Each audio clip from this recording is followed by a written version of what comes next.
Hold on to your hats, folks, because the recent No Kings rallies against Donald Trump have ignited a firestorm of debate, and the late-night hosts are here to break it all down.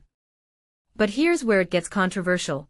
While millions marched peacefully, some voices, like House Speaker Mike Johnson and Treasury Secretary Scott Bessent, dismissed the protests as a Hate America rally and labeled participants as the most unhinged in the Democratic Party. Really? Let's unpack that. Jon Stewart, back on The Daily Show, didn't hold back. He sarcastically mocked the Republican response, joking, "We were ready for the hardest core with our muskets and cyanide pills, but all we got was the largest single-day protest in U.S. history, 7 million people, 0 mass shootings." Stewart's point.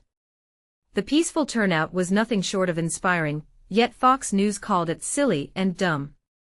And this is the part most people miss. Fox also criticized the protests for having too many angry old white people. Yes, you read that right. Stewart quipped, "Fox News is mad there are so many old white people in America. I think they're jealous." Ouch. Stewart then drew a sharp comparison to the Tea Party protests during the Obama era, which, despite being smaller, received far more media attention. "Imagine old white people in costumes protesting government overreach, preposterous, right?" he joked. Except it swept the midterms and reshaped a political party. Here's the kicker, Stewart called the No Kings rallies unfocused gatherings with immense political potential, proving democracy's strength. But he didn't let Trump off the hook. "He's the imitation crab of kings. I can't believe it's not king, but he's king adjacent, reaching for more." Seth Meyers on Late Night echoed the sentiment, highlighting the media's double standard in covering the protests.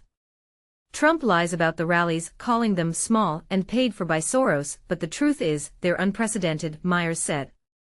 He also called out Trump's threat to invoke the Insurrection Act, a move that screams, "I'm not a king, but I'll use unquestioned power to prove it." Is this democracy or despotism in disguise? You decide.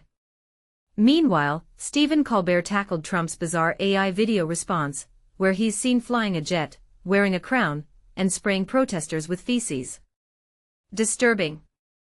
Yes, Colbert said. But factually accurate. He didn't hold back, calling Trump a one-man hate march and asking, "Does he have a late-night show we can cancel?" Here's the real question. What does it say about a leader who mocks peaceful protests with such vile imagery? Is this leadership or lunacy? The No Kings rallies weren't just protests, they were a mirror to America's political divide. While some see them as a cry for democracy, others dismiss them as radical.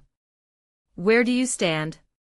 Are these protests a necessary check on power, or an overreaction? Let's hear it in the comments.